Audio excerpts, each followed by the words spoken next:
আমাদের honourable prime মিনিস্টারের যে এখন মালয়েশিয়া এবং চায়না ভিজিটে আমরা অবাক হয়ে যাই। একটা দেশের প্রাইম মিনিস্টার কতটা খুশি থাকলে সে তার ফেসবুক আইডি থেকে আরেকটা দেশের প্রাইম মিনিস্টারের ভিজিটের পুরো ভিডিওটা ছাড়তে পারে।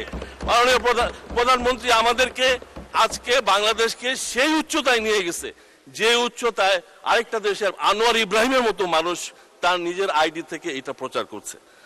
আমি অনুরোধ করব আমাদের অপোজিশন যারা আছেন, Jamaat, NCP, they are our brothers, they were before with us, আন্দোলনের সময় আমাদের সাথে ছিল এবং ওনারা ভবিষ্যতেও আমাদের সাথে থাকবেন।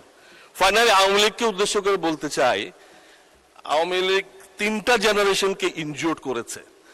একটা হচ্ছে স্কুল, একটা কলেজ, একটা ইউনিভার্সিটি।